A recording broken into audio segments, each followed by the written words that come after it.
एक छोटे से गांव में जहां हरियाली और सुंदरता चारों ओर बिखरी हुई थी, रामू नाम का एक गरीब किसान रहता था। रामू के पास एक छोटा सा खेत था जहां वह सब्जियां और फल उगाता था। उसकी मेहनत से उसकी जीविका चलती थी, परंतु बहुत समृद्ध नहीं थी। एक दिन रामू को अपने खेत के कोने में एक अजीब सा बीज मिला। उसने सोचा कि इसे भिगो कर देखता हूँ, शायद कुछ अनोखा होगा। उसने उस बीज को मिट्टी में बो दिया और रोजाना उसकी देखभाल करने लगा। कुछ दिनों बाद वहां एक पपीते का पौधा उगाया। यह पौधा अन्य पपीते के पौधों से कुछ अलग था। इसकी पत्तियां बड़ी और चमकीली थीं और इसमें एक अद्भुत चमक थी। समय बीतने के साथ पौधा बड़ा होता गया और उसमें पपीते लगने लगे। एक दिन रामू जब पपीते तोड़ने गया तो उसे एक अजीब सी आवाज सुनाई दी। उसने चारों ओर देखा पर कोई नहीं था। फिर उसने ध्यान से सुना तो पता चला कि आवाज पपीते के पेड़ से आ रही है। वह हैरान रह गया।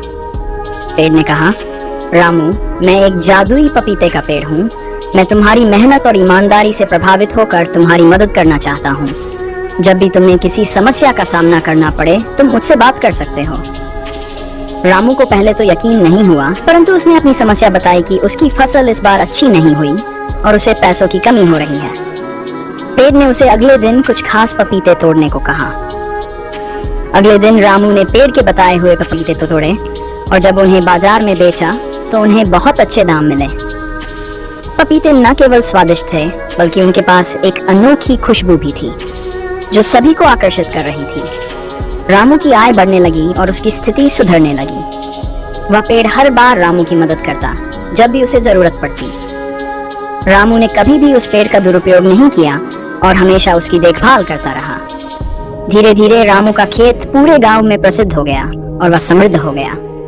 इस प्रकार रामू और जादुई पपीते के पेड़ की कहानी पूरे गांव में प्रेरणा का स्रोत बन गई। लोग रामू की ईमानदारी और मेहनत की तारीफ करते और उसे अपने जीवन में अपनाने की कोशिश करते।